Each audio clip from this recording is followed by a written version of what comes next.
maintenant, on est dans une situation où c'est ce que vous dites qui renforce l'extrémisme. Quand vous dites que l'immigration pose un problème, il faut aussi parler des avantages de l'immigration. Parce que moi, quand je travaille en France, je paye mes impôts ici. Donc les étrangers qui sont là, il y a une partie qui peut travailler et envoyer au pays aidé. La majorité paye ses impôts, s'installe dans vos pays, enrichit vos pays. Donc ce sont des citoyens productifs. Après, il faut voir, il y a une minorité qui vient, il y a des morts, certes. Mais je voulais souligner une chose. Le discours que vous avez, il est encore légitime tant que l'Afrique restera muette.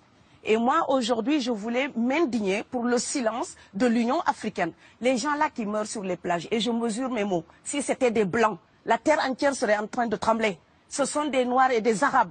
Alors eux, quand ils meurent, ça coûte moins cher. Ici, j'étais venu en 2008 et j'avais dit, l'Union européenne, avec ses flottes de guerre, avec son économie, je vous dis une chose, si on voulait attaquer nos pays ici en Occident, il y aurait des moyens de se défendre. Donc si on voulait sauver les gens dans l'Atlantique, dans la Méditerranée, on le ferait.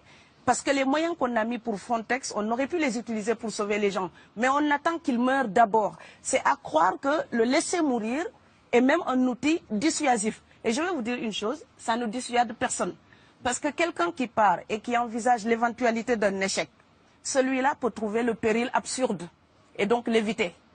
Mais celui qui part pour la survie, qui considère que la vie qu'il a à perdre ne vaut rien, eh bien celui-là, sa force est inouïe. Parce qu'il n'a pas peur de la mort. C'est exactement pourquoi il faut fermer des frontières complètement. Il faut sauver l'Afrique et sauver l'Europe. Vous ne pourrez pas rester comme vous ne resterez pas comme des poissons rouges dans la forteresse européenne.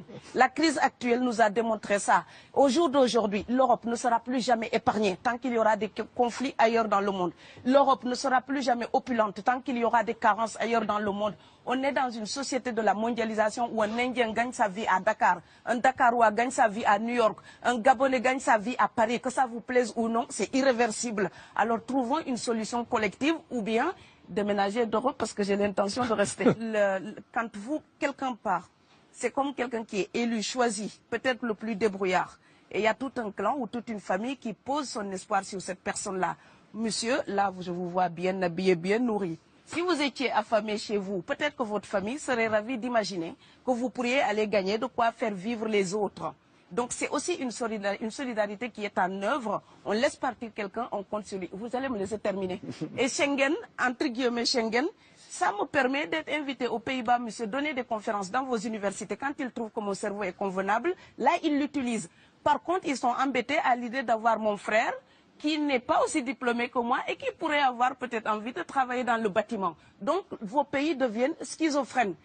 On ne peut pas trier les gens comme ça avec les étrangers utiles et les étrangers néfastes. Et la deuxième chose que je veux dire aussi, c'est que les Européens, là, on voit des Africains qui viennent, d'accord? Ce mouvement, ce déplacement de population, on le voit.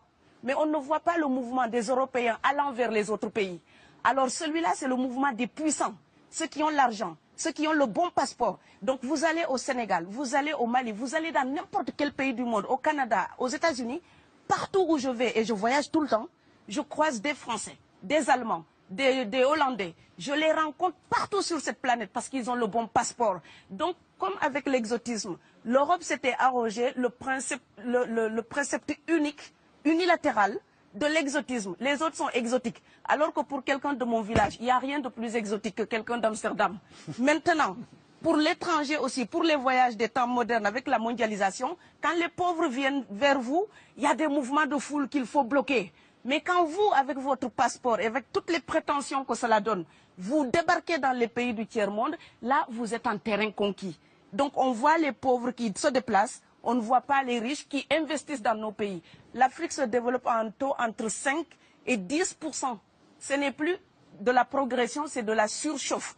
Sauf que quand des pays du tiers-monde se développent et qu'ils n'ont pas les moyens pour gérer tout ça, il faut une ingénierie, il faut une formation, il faut des populations pour installer une démocratie. Là, cette surchauffe-là, vous avez besoin qu'on reste dominé pour servir de débouché à l'industrie européenne.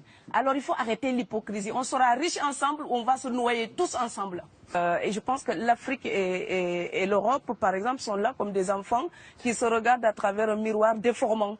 Il serait enfin temps qu'ils se respectent, enfin qu'elles se respectent suffisamment pour que l'Europe arrête de nous envoyer ses déchets industriels pour construire avec nous de véritables industries, pour que l'Europe participe à ce développement et que l'Afrique, 60 ans après les indépendances, arrête de dire c'est la faute des autres. Au bout d'un moment, indépendance, c'est responsabilité. Si nous sommes vraiment indépendants en Afrique, nous sommes aussi responsables de notre destin. Et ça ne se fera pas sans les Européens et l'Europe ne s'en sortira pas sans l'Afrique parce que sinon nous serons un boulet que vous traînerez. Donc ce monde-là est lié et je pense que l'entente, je rêve d'une entente, d'une fraternité. Oui, je sais, ça fait bisounours. Mais il me faut garder cette utopie-là pour garder le courage d'écrire toutes les nuits. Parce que j'ai fait le vent de l'Atlantique il y a bientôt 12 ans.